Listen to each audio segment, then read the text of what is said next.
नमो अरिहन्ताणम् नमो सिद्धाणम् नमो आयरीयाणम् नमो वज्झायाणम् नमो लोये सौवसावूणम्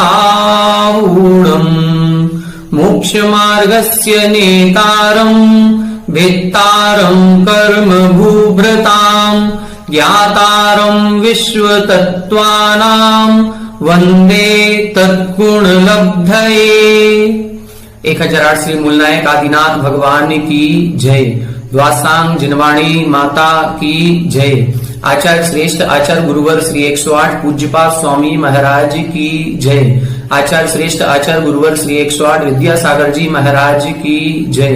जगत पूज्य निर्यापक श्रमण मुनि पुंगव श्री 108 सुधा सागर जी महाराज की जय।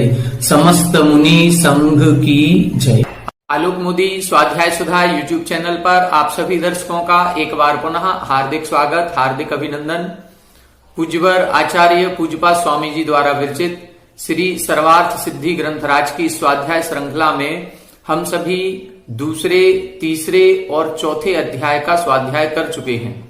पिछली कक्षा में हमने चौथा अध्याय पूर्ण किया था, जिस चौथे अध्याय में ऊर्ध्वलोक का विशेष रूप से वर्णन किया गया था।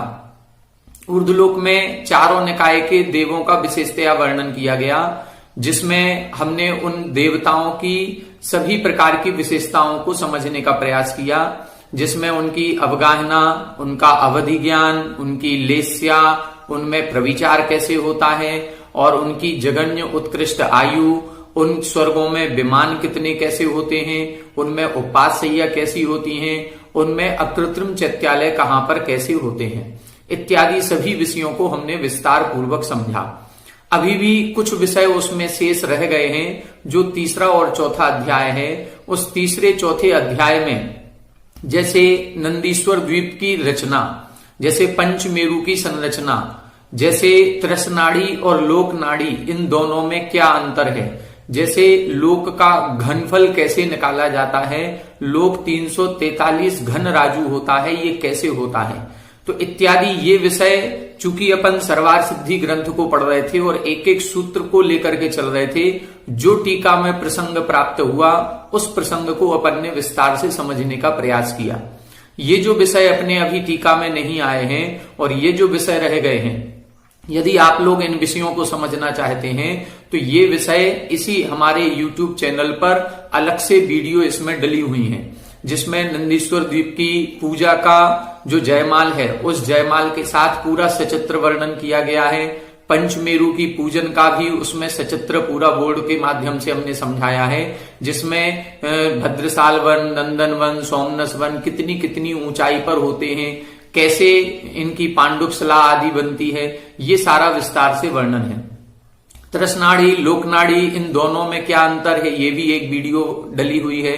और जो लोक का घनफल है, ये घनफल कैसे निकाला जाता है, इसकी सरल 2-3 विधियों के माध्यम से हमने उसमें समझाया हुआ है। तो आप लोग चाहें, जिनको पढ़ना है वो उन वीडियो के माध्यम से पढ़ सकते हैं।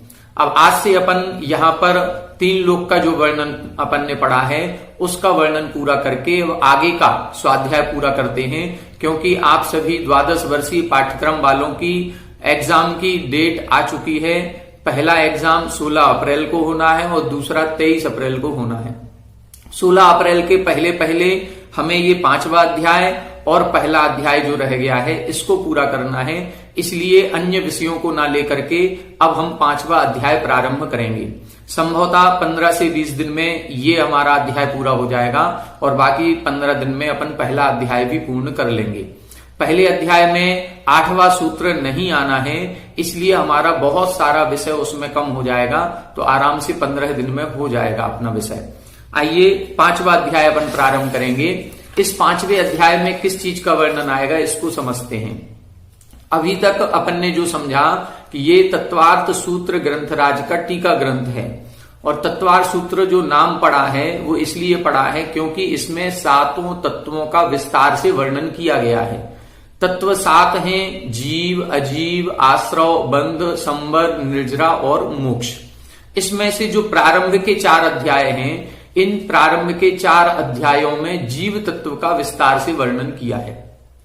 अब 5वें अध्याय में अजीव तत्व का वर्णन करेंगे, फिर 6वें से 10वें तक बाकी के सभी आश्रव, बंध, संवर, निद्रा, मोक्ष, इन सभी तत्वों का वर्णन किया जाएगा। तो इस 5वें अध्याय में अब अजीव पदार्थ का वर्णन किया जाएगा। ये जो अजीव तत्व है, इस अजीव तत्व के कितने भेद होते हैं इसको हम समझेंगे, उनका स्वरूप क्या होता है इसको हम समझेंगे। एक होता है धर्म और एक होता है दर्शन। हमारा जैन धर्म भी है और जैन दर्शन भी है। धर्म जो होता है वो तीर्थंकरों के द्वारा कहा गया है और उसके मानने वाले अनुयायी होते हैं। जब उस धर्म पर हम चलते हैं तो हमारी चर्या उस दर्शन के हिसाब से हो जाती है। दर्शन एक दृष्टिकोण होता है। दृष्टिकोण का मतलब कि हमारा आत्मा के विषय में, हमारा पुनर्जन्म के विषय में, हमारा इस सृष्टि के संबंध में क्या दृष्टिकोण है।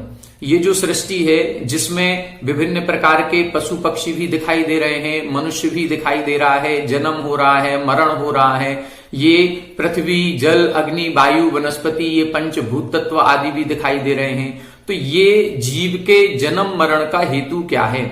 जीव कहीं कोई सुखी है, कहीं कोई दुखी है, कहीं कोई अमीर है, कोई गरीब है।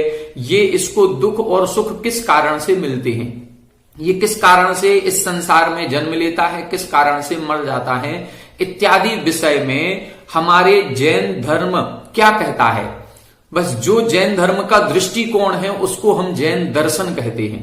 ऐसे दर्शन कई सारे हैं। भारतीय दर्शन में 6 दर्शन मुख्यतः माने जाते हैं। तो उन 6 दर्शनों की अपेक्षा से यहां अब कथन किया जाएगा। 5वां अध्याय यहां पर कुछ न्याय का विषय आएगा। न्याय का विषय उसे ही कहते हैं जहां दर्शन की चर्चा की जाती है। आत्मा के संबंध में हमारा जैन धर्म क्या कहता है, या हमारे जो जैन धर्म का उपदेश देने वाले तीर्थंकर आदि हैं उन्होंने आत्मा के विषय में क्या कहा है। आत्मा अजर अमर है या आत्मा क्षणिक होती है, क्या कहा। कर्म क्या होते हैं, क्या कर्मों के कारण से आत्मा इस संसार में घूमती रहती है। इस विषय में जो हमारा मंतव्य है, जो तीर्थंकर आदि ने कहा है, उसको हम जैन दर्शन कहते हैं। और ऐसे कई दर्शनों को मिलाकर के यहां पर कई प्रकार की विभिन्न विचारधाराएं प्रचलित हैं। अब किसी एक विचारधारा को मानने वाले जो व्यक्ति होते हैं उनको हम धर्मावलंबी कहते हैं।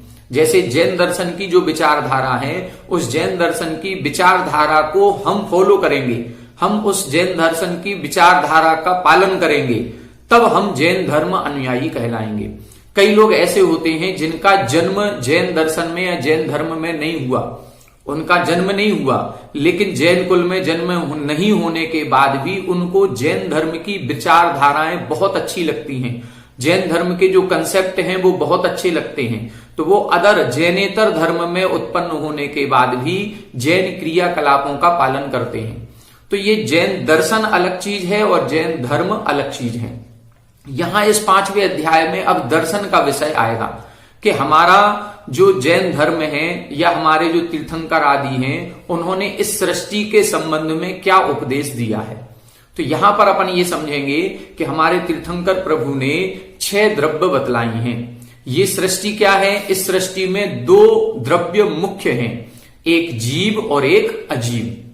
जीव मजीवम दब्बम जिणवर वस हीण जीर्ण दिट्ठम देविंद विंद वंदम वंदे तम सवदा सिरसा। यहां पर क्या लिखा, जीव अजीवम दब्बम जिणवर वसहीण दिट्ठम। तो हमारे जिनेन्द्र भगवान ने केवल 2 द्रव्य कही हैं, एक जीव द्रव्य और एक अजीव द्रव्य। जीव द्रव्य का व्याख्यान अपना पूरा हो गया। अब अजीव द्रव्य का व्याख्यान यहां से प्रारंभ होगा। इन अजीव द्रव्यों में मुख्यतः 5 प्रकार के पदार्थ या 5 प्रकार की द्रव्य सामने आएंगे। एक द्रव्य तो वो है जो पुद्गल है। पुद्गल किसे कहते हैं, जिसके परमाणु मिलते हैं और बिखरते हैं, उसको हम पुद्गल कहते हैं। जो अभी है धीरे धीरे धीरे धीरे उसके परमाणु नष्ट होते हुए उसकी पर्याय बदल जाएगी, वह पदार्थ नष्ट हो जाएगा, इसको हम पुद्गल कहते हैं। जीव और पुद्गल के अलावा इस संसार में 4 द्रव्य और कही गई हैं जो दिखाई नहीं देती। हमें आत्मा ये दिखाई दे रहे हैं एक दूसरे के संयोग से। हम कुर्सी, टेबल आदि, मकान आदि इन पदार्थों को भी देख रहे हैं और एक दूसरे को भी देख रहे हैं। जो हम एक दूसरे को देख रहे हैं ये तो जीव द्रव्य हो गया, लेकिन अन्य जितने पदार्थ दिखाई दे रहे हैं ये सभी पुद्गल द्रव्य हैं। इनके अलावा कुछ द्रव्य और हैं जो अमूर्तिक हैं, जो हमको दिखाई नहीं देती हैं, लेकिन फिर भी आगम में उपदेश आया है कि ऐसी कोई द्रव्य भी है जो जीव और पुद्गल को हलन चलन करने में सहायता करती है। ऐसी एक द्रव्य है, यदि हम ये हाथ उठा रहे हैं तो ये हाथ को उठाने में कहीं ना कोई एक द्रव्य ऐसा है जो निमित्त है, जो हमें सहायता करता है और जिसकी सहायता से हम चल पा रहे हैं, उठ पा रहे हैं, किसी भी सामान को यहां से वहां रख पा रहे हैं। तो ये जो हलन चलन की गति हो रही है, इस गति में जो सहायक है उसी द्रव्य को धर्म द्रव्य नाम से संबोधित किया गया। इसी प्रकार से जो पदार्थ अपने आप में अवस्थित हैं, हमने आज मकान जिस मोहल्ले में जिस जमीन पर बनाया, 20 साल हो गए, 50 साल हो गए, 100 साल हो गए, वह मकान वहीं बना हुआ है, उसी स्थान पर स्थिर है। तो क्यों स्थिर है? इसके स्थिर होने पर भी कोई ना कोई द्रव्य सहकारी है। जैसे गमन करने में कोई द्रव्य सहकारी होता है, ऐसे ही ठहरने में भी कोई ना कोई द्रव्य सहकारी है। इस सहकारी होने वाले द्रव्य को अधर्म द्रव्य के नाम से संबोधित किया गया। तो ये जो दो द्रव्य हैं, धर्म द्रव्य और अधर्म द्रव्य, ये हमको दिखाई नहीं देते, इनको हम अनुभव नहीं कर सकते, क्योंकि ये अमूर्तिक हैं। अमूर्तिक उसे कहा जाता है जिसमें स्पर्श, रस, गंध और वर्ण, ये चारों गुणों का अभाव होता है। ना उसको हम स्पर्श कर सकते हैं, ना उसका रस चख सकते हैं, ना उसकी गंध है, ना उसका वर्ण है, कुछ भी नहीं है। जब कुछ है ही नहीं तो हम उसको कैसे देखेंगे? देखने के लिए वर्ण चाहिए। हवा है, हवा दिखाई नहीं देती लेकिन हमें स्पर्श करने में आ रही है, तो उसका स्पर्श गुण हमें समझ में आ रहा है और उस स्पर्श गुण से हम समझ जाते हैं कि हवा है।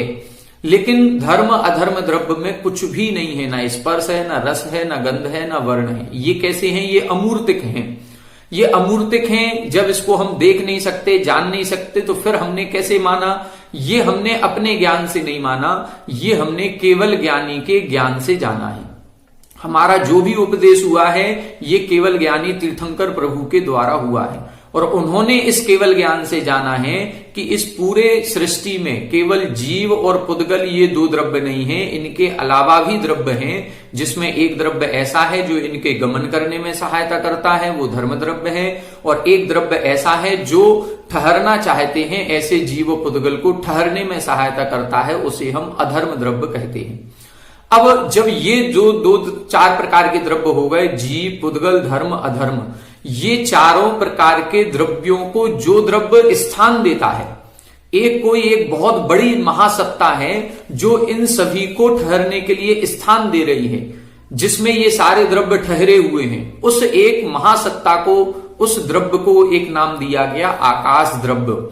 जिस आकाश द्रव्य में ऐसी शक्ति होती है जो सभी द्रव्यों को ठहरने के लिए स्थान देता है, अवगाहन देता है, तो वो नाम है उसका आकाश द्रव्य।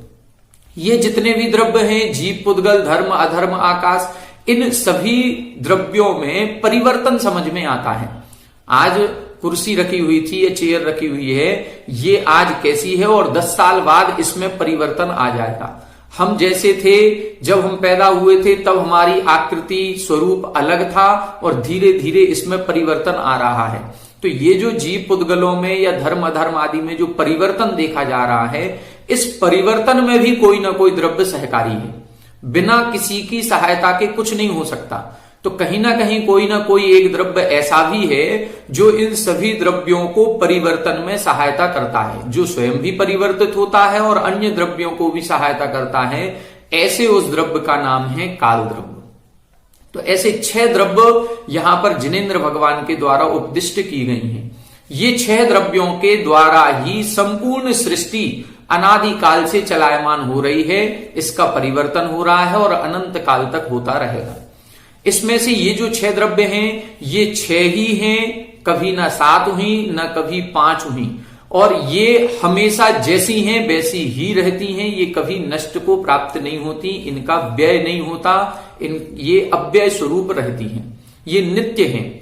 अब इसके अलावा अब अन्य विचारधाराएं जो कही गई वह नय की अपेक्षा सापेक्ष कही गई हैं कि हमारी जो आत्मा है ये द्रव्यार्थिक नय की अपेक्षा से नित्य है, पर्याय आर्थिक नय की अपेक्षा से बदलती रहती है, अनित्य है। उसको हम कैसे समझेंगे? तो द्रव्य की परिभाषा बताई इन्होंने कि पर्यायों के द्वारा जो प्राप्त होता है या जो पर्यायों को प्राप्त होता है उसे हम द्रव्य कहते हैं।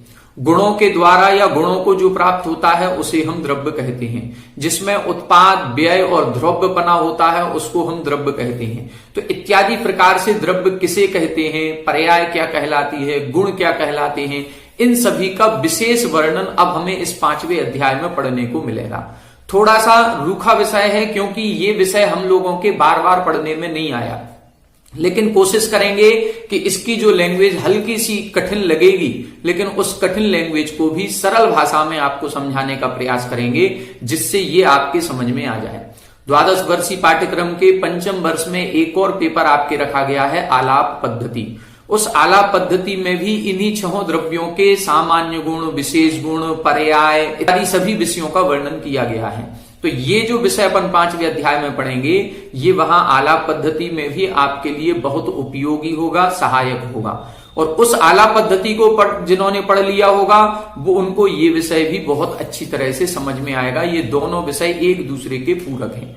जिन्होंने पूर्व में द्रव्य संग्रह आदि पढ़ ली है, शायद तीसरे वर्ष के कोर्स में द्रव्य संग्रह थी, तो द्रव्य संग्रह में जो विषय आया था वह विषय यहां पर एक बार पुनः आप सभी के सामने प्रस्तुत होगा। विगत वर्ष में तत्वार सूत्र में भी ये अपन ने पढ़ा है, लेकिन यहां पर अब टीका ग्रंथ से अपन पढ़ेंगे। इसमें कई प्रकार की जिज्ञासाएं, शंका और उनका समाधान कैसे होना है इसका वर्णन किया जाएगा। आइए प्रथम सूत्र से अपन प्रारंभ करें। Page number 201, उत्थानिका 526। इदानीं सम्यक दर्शनस्य विषय भावेन उपक्षिप्तेषु जीवादिषु जीव पदार्थो व्याख्यातः। यहां बता रहे हैं इदानीम, अब सम्यक दर्शनस्य विषय भावेन उपक्षिप्तेषु, जो सम्यक दर्शन का विषय संबंध था उस विषय भाव से उपक्षिप्तेषु जीवादिषु, जो आपने जीवादि 7 तत्वों का व्याख्यान किया था। पहले अध्याय में सम्यक दर्शन का वर्णन किया, तन्नी सर्गात अधिगमाद्वा। फिर वहां पर उन्होंने सूत्र लिखा था जीवा जीवाश्रव बंध संबर निर्जरा मोक्षास तत्वम, कि ये जो सम्यक दर्शन है ये निसर्गज और अधिगमज होता है और 7 तत्वों के श्रद्धांत से उत्पन्न होता है। तो यहां सम्यक दर्शन के विषय भाव से आपने जीवादि पदार्थों का वर्णन किया था। उन जीवादि पदार्थों में जीव पदार्थ व्याख्याता, जीव पदार्थ का वर्णन पूरा हो गया। पहले, दूसरे, तीसरे, चौथे अध्याय में जीव का पूरा वर्णन इधर इन्होंने कर दिया। पहले अध्याय में सम्यक दर्शन का, सम्यक ज्ञान का इत्यादि प्रकार से वर्णन किया। दूसरे अध्याय में जीव के 5 भावों का, जीव के लक्षण, जीव के भेद, इंद्रियों के भेद, विग्रह गति, जन्म, शरीर इत्यादि कई प्रकार से भेद करते हुए यह जीव तीनों लोकों में कहां कहां पाया जाता है इत्यादि, ऊर्ध्वलोक, मध्यलोक, अधोलोक सभी का वर्णन इन्होंने पूरा कर दिया। अब कह रहे हैं अथ अजीव पदार्थो विचार प्राप्तस्य। अब अजीव पदार्थ विचार प्राप्त है, अर्थात उस पर अजीव पदार्थ पर अब हमें चर्चा करनी चाहिए या उसका व्याख्यान करना चाहिए। तो उसकी तस्य संज्ञा भेद संकीर्तनार्थम इदम उच्यते। अब उस अजीव पदार्थ की संज्ञा यानी उनका नाम, भेद और उनके भेद बताने के लिए इदम उच्यते अगला सूत्र लिख रहे हैं। सूत्र नंबर 1 देखें, अजीव काया धर्मा धर्माकाश पुद्गलाह। अजीव काया धर्मा धर्माकाश पुद्गलाह, यहां बता रहे हैं अजीव काया। ये जो आगे द्रव्य लिखी हैं ये अजीव भी हैं और कायवान भी हैं। कौन कौन सी? धर्म, अधर्म, आकाश, पुद्गलाह। धर्म, अधर्म, आकाश और पुद्गल, जो 6 द्रव्य अभी हमने आपको बताई, जीव, पुद्गल, धर्म, अधर्म, आकाश, काल। इन 6 द्रव्यों में अपन देखें 2 विशेषताएं समझेंगे।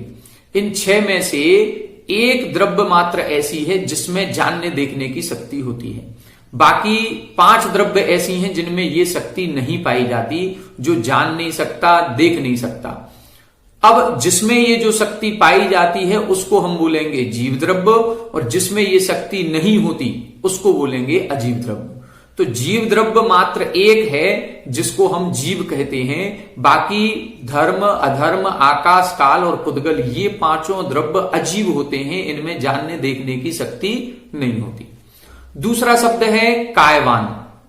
काय का मतलब होता है इनमें ये जो द्रव्य बनी है, इन द्रव्यों में जो परमाणुओं का संयोग हुआ है, जिन परमाणुओं से मिलकर के ये द्रव्य बनी है, उनकी संख्या कितनी है, वो उन संख्याओं के आधार पर काय और अकाय की चर्चा की जाती है। यदि जो द्रव्य बनी है उसमें केवल एक ही परमाणु या एक ही प्रदेश है, एक प्रदेश ही यदि है तो उसको हम अकायवान कहेंगे, और यदि एक से ज्यादा प्रदेश हैं तो उसको हम कायवान कहते हैं। जहां पर अनेक प्रदेशों से मिलकर के कोई द्रव्य की संरचना हुई है वो कायवान कहलाता है। काय का मतलब है शरीर। जैसे ये जो हमारा शरीर है इसमें असंख्यातों अनंतों परमाणु मिलकर के ये शरीर की रचना हुई है, इसलिए इसको हम शरीर बहुत्व प्रदेशी कहते हैं। इसी तरह से द्रव्यों में जब हम लगाएंगे तो जीव द्रव्य में असंख्यात प्रदेश होते हैं एक आत्मा में। वो कोई भी आत्मा हो, चाहे देवों की हो, चाहे हमारी हो, चाहे चींटी की हो, वो एक निगोदिया सूक्ष्म जीव है तो उस सूक्ष्म निगोदिया में भी असंख्यात प्रदेश होंगे। एक आत्मा में कितने प्रदेश हैं? असंख्यात प्रदेश होते हैं। धर्म द्रव्य और अधर्म द्रव्य में कितने प्रदेश हैं? इनमें भी असंख्यात प्रदेश होते हैं। धर्म द्रव्य, अधर्म द्रव्य और एक जीव द्रव्य, इन तीनों में असंख्यात प्रदेश हैं। आकाश द्रव्य कितना बड़ा है? आकाश द्रव्य इतना बड़ा है क्योंकि वो सभी द्रव्यों को ठहरने के लिए स्थान दे रहा है, अवगाहन दे रहा है। तो सबसे बड़ा द्रव्य कौन सा है? आकाश द्रव्य। तो उसमें अनंत अनंत प्रदेश होते हैं। जीव द्रव्य में धर्म द्रव्य और अधर्म द्रव्य, तीन द्रव्यों में असंख्यात प्रदेश हैं। जो आकाश द्रव्य है उसमें अनंत प्रदेश हैं। पुद्गल द्रव्य कितने प्रदेशी है? पुद्गल द्रव्य संख्यात प्रदेशी भी है, असंख्यात प्रदेशी भी है और अनंत प्रदेशी भी होता है। इसमें तीनों प्रकार के प्रदेश होते हैं। कोई छोटे से छोटा भेद करते जाएं, तोड़ते जाएं तो किसी वस्तु को जब हम तोड़ते जाएंगे तो उसके प्रदेश टूटते संख्यात भी बचेंगे। हो सकता है 2 प्रदेश ही बचे और हो सकता है उसको भी तोड़ दिया तो एक प्रदेशी भी बचा। तो इस तरह से पुद्गल द्रव्य संख्यात प्रदेशी भी है जिनको हम गिन सकते हैं, असंख्यात प्रदेशी भी है और अनंत प्रदेशी भी होता है। काल द्रव्य कितना है? काल द्रव्य जो है वो एक प्रदेशी होता है। इस काल द्रव्य में एक से ज्यादा प्रदेश नहीं होते। इसलिए अब हम जब कायवान की चर्चा करेंगे तो कायवान में ऐसे द्रव्यों को छांटेंगे जिनमें एक से ज्यादा प्रदेश होते हैं। जिन जिन द्रव्यों में एक से ज्यादा प्रदेश हैं उनको हम कायवान की श्रेणी में रखेंगे, और जिनमें एक से ज्यादा प्रदेश नहीं है, मात्र एक ही प्रदेश होता है, उसको हम अकाय की श्रेणी में रखेंगे। तो जो 6 द्रव्य हैं, इन 6 द्रव्यों में से 5 द्रव्य ऐसे निकलेंगे जिनमें एक से ज्यादा प्रदेश हैं। जीव द्रव्य में, धर्म द्रव्य और अधर्म द्रव्य में असंख्यात प्रदेश हैं, तो असंख्यात अपने आप में बहुत हो गया। आकाश द्रव्य में तो अनंत प्रदेश हैं। पुद्गल द्रव्य संख्यात भी हैं, असंख्यात भी हैं और अनंत भी हैं, तो ये भी पुद्गल द्रव्य भी बहुत प्रदेशी हो गया। तो ऐसे 5 द्रव्य बहुत प्रदेशी होने के कारण से इनको हम कायवान कहेंगे। लेकिन काल द्रव्य एक ऐसा है जिसमें मात्र एक प्रदेश होता है। उसका जो अणु है वो अणु रूप में ही रहता है, वो दूसरे अणु से संयोग नहीं कर पाता, और एक अणु एक प्रदेश का स्थान ही घेरता है, इसलिए एक काल द्रव्य एक प्रदेशी होता है। तो उसको हम अकाय की श्रेणी में रखेंगे। अब यहां पर जो ये सूत्र बनाया है, इस सूत्र में इन्होंने दोनों को मिश्रण किया है। एक ही सूत्र में दोनों विशेषताएं बता रहे हैं। अब इन 6 द्रव्यों में से ऐसी द्रव्य छांटो जो अजीब भी हो और कायवान भी हो, मतलब जिनमें ज्ञान दर्शन आदि जानने देखने की शक्ति भी ना हो और जो बहुत्व प्रदेश वाली हो। तो ये 4 द्रव्य निकल करके आएंगी, धर्म द्रव्य, अधर्म द्रव्य, आकाश द्रव्य और पुद्गल द्रव्य। ये जो 4 द्रव्य निकल के आई, ये कैसी हैं? ये अजीब भी हैं और ये कायवान भी होती हैं। यहां पर जीव द्रव्य को क्यों नहीं लिया? जीव द्रव्य को इसलिए नहीं लिया क्योंकि वो जीव है, और यहां हम विशेषता बता रहे हैं अजीब की। यहां काल द्रव्य को क्यों नहीं लिया? काल द्रव्य अजीब तो है लेकिन काल द्रव्य कायवान नहीं है, इसलिए इधर काल द्रव्य को नहीं लिया। ये 4 ऐसे हैं, ये अजीब भी हैं और कायवान भी होते हैं। इनमें जानने देखने की शक्ति भी नहीं है और इनमें एक से अधिक प्रदेश होते हैं, इसलिए यहां पर सूत्र बनाया गया और एक ही सूत्र में 4 द्रव्यों की 2 विशेषताओं का वर्णन इधर किया गया। देखें टीका। काय शब्दः शरीरे व्युत्पादितः। जो काय शब्द होता है, इस काय शब्द को शरीर अर्थ में लिया जाता है या व्युत्पत्ति की जाती है। अपन भी बोलते हैं मन वचन काय, तो मन वचन काय में काय शब्द का क्या अर्थ है? शरीर। यह उपचारात अध्यारोप्यते, यहां पर उपचार से यहां ग्रहण किया जा रहा है। इस काय शब्द का उपचार द्रव्यों में किया जा रहा है। द्रव्य का कोई शरीर नहीं होता, लेकिन उस काय शब्द का उपचार यहां किया जा रहा है। उस शरीर में जो विशेषता है उस विशेषता को लेकर के इन द्रव्यों में कथन किया जाएगा, इसलिए इस काय शब्द को यहां लिया है। कुतः उपचारात, किस कारण से, कैसे उपचार लेना है? यथा शरीरम पुद्गल द्रव्य प्रचयात्मकम तथा धर्मादिषु अपि प्रदेश प्रचयापेक्षया काया इव काया इति। यथा शरीरम पुद्गल द्रव्य प्रचयात्मकम, जैसे हमारा जो शरीर है ये पुद्गल द्रव्यों का समूह है। अनेकानेक पुद्गल परमाणु मिलकर के इस शरीर की रचना करते हैं, तो अनेक परमाणुओं का समूह होने के कारण से इसको हमने कायवान कहा।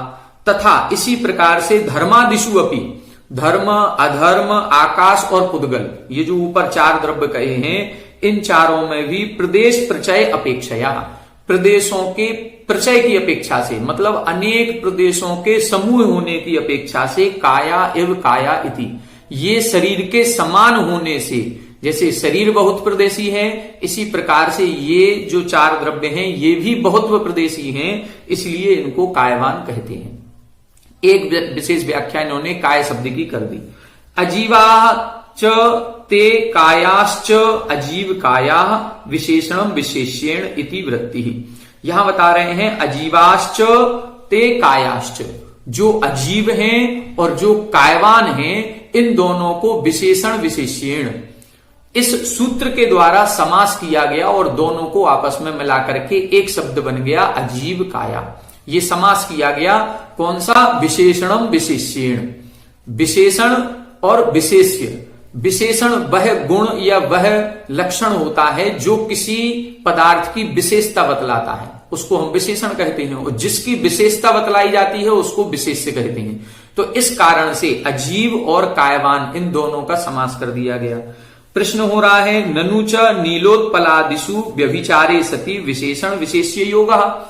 जो विशेषण विशेष्य संबंध किया जाता है वो व्यभिचार होने पर किया जाता है। जैसे नीलोत्पल, नील कमल, नीला पत्ता, जैसे कमल होता है, उस कमल के पत्ते में यदि नीले रंग की पाखुड़ी है उसको नीलोत्पल कहेंगे।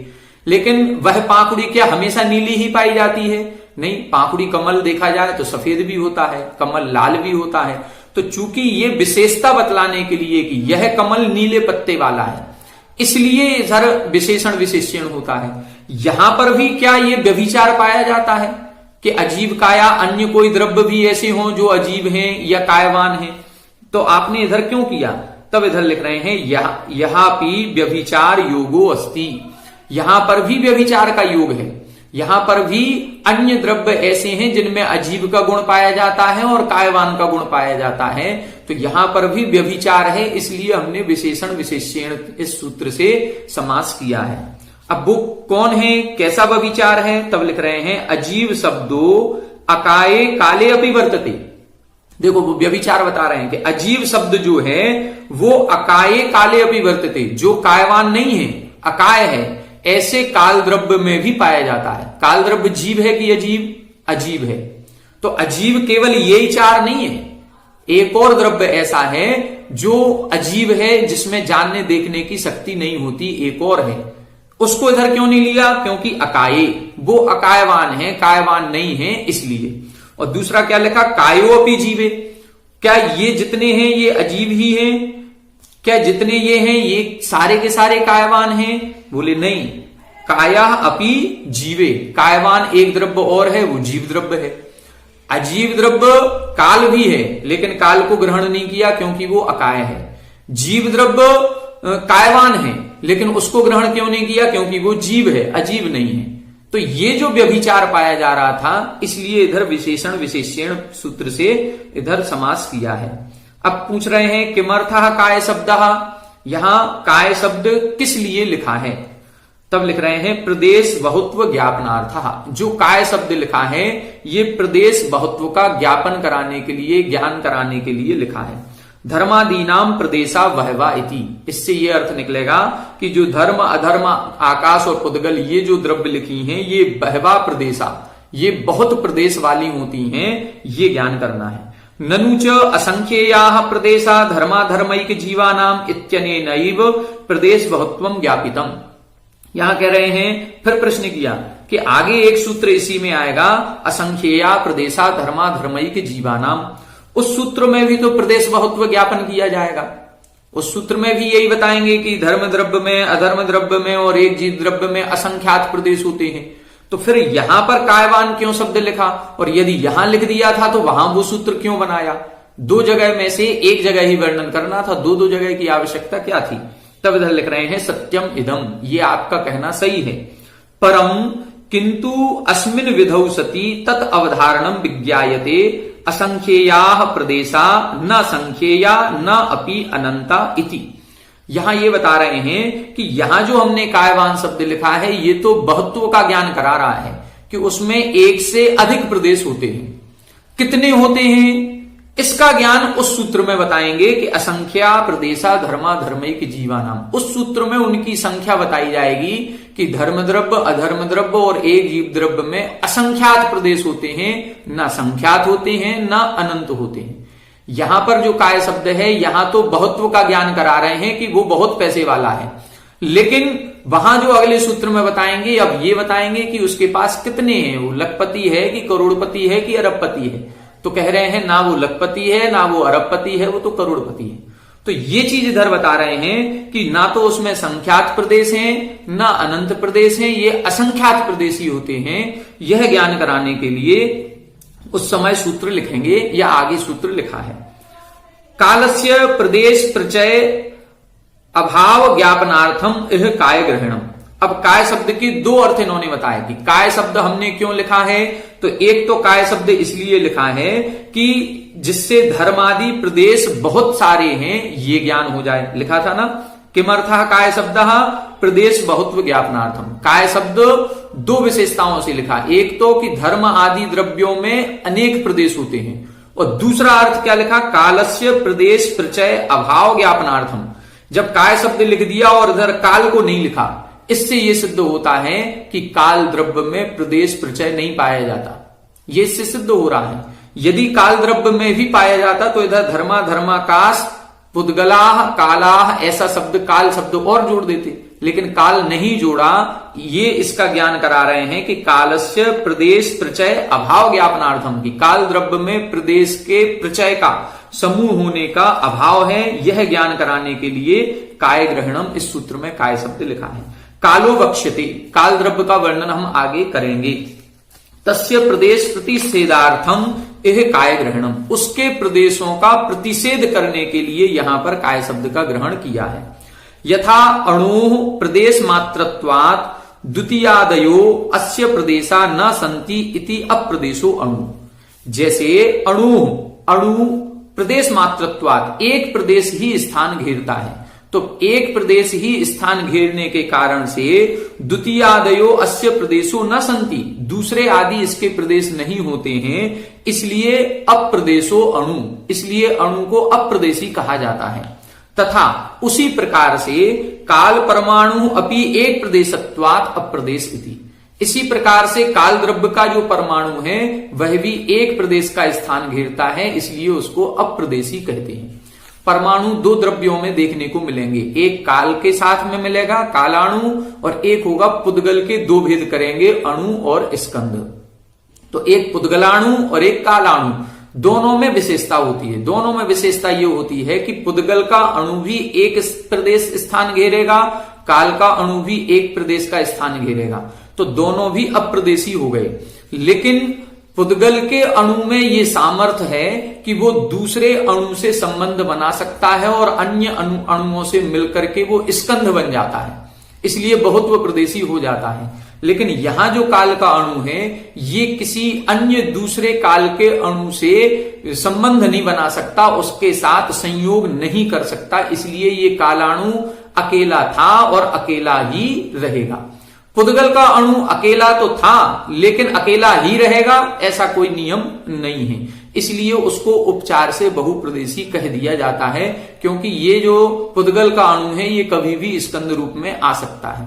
तो दोनों की विशेषता है। तो यहां पर अणु की विशेषता से जोड़ रहे हैं कि जैसे पुद्गल का अणु एक प्रदेश का स्थान घेरता है इसलिए वो अप्रदेशी है, इसी प्रकार से काल का अणु भी एक प्रदेश स्थान घेरता है इसलिए वो कालाणु भी अप्रदेशी कहलाता है। तेषाम धर्मादीनाम अजीव इति सामान्य संज्ञा। यहां बता रहे हैं ये जो धर्मादि हमने लिखे हैं, धर्म, अधर्म, आकाश और पुद्गल, ये इनकी अजीव हैं, ये तो इनकी सामान्य संज्ञा है। अजीव द्रव्य कौन कौन से हैं? तो ये अजीब हैं, ये सामान्य संज्ञा है, लेकिन धर्म, अधर्म, आकाश, पुद्गल, काल, ये इनकी विशेष संज्ञा कहलाएगी। तो इधर क्या लिखा? तेसाम धर्मादीनाम अजीव इति सामान्य संज्ञा जीव लक्षण अभाव मुखेन प्रवृत्ता। जिनमें जीव का लक्षण नहीं पाया जाता है, जिनमें जानने देखने की शक्ति नहीं पाई जाती है, उसको हम अजीव कहते हैं। ये सामान्य संज्ञा इन सभी की हो गई। लेकिन धर्माधर्माकाश पुद्गला इति विशेष संज्ञा सामयिक्या, लेकिन जो धर्म, अधर्म, आकाश और पुद्गल, ये जो इनकी संज्ञा है ये इनकी विशेष संज्ञा है, विशेष नाम इनका होता है। तो इस प्रकार से आज की कक्षा में हमने प्रथम सूत्र की टीका देखी और बहुत महत्वपूर्ण सूत्र है। इस सूत्र में हमने छहों द्रव्यों के सामान्य परिचय को जाना कि छहों द्रव्य क्या कहलाते हैं, 6 ही क्यों हैं, 7 और 9 क्यों नहीं है, और इन छहों की क्या क्या विशेषताएं होती हैं, अजीब कौन है, कायवान कौन है, काल द्रव्य को इधर क्यों नहीं लिया और जीव द्रव्य को इधर क्यों नहीं लिया, इन सभी विषयों पर अपन ने चर्चा की। आगे अब एक एक सूत्र देखते हुए इस 5वें अध्याय में जो जो विशेषताएं आएंगी उन विशेषताओं को अपन समझने का प्रयास करेंगे। बहुत ही सुंदर अध्याय है और एक ये जो सृष्टि की रचना है, 6 द्रव्यों का स्वरूप है, ये सब कुछ हमें इस अध्याय में समझ में आएगा। आगे के सूत्र आगे की कक्षाओं में पढ़ेंगे। आप सभी हमारे साथ बने रहें। सभी को जय जय।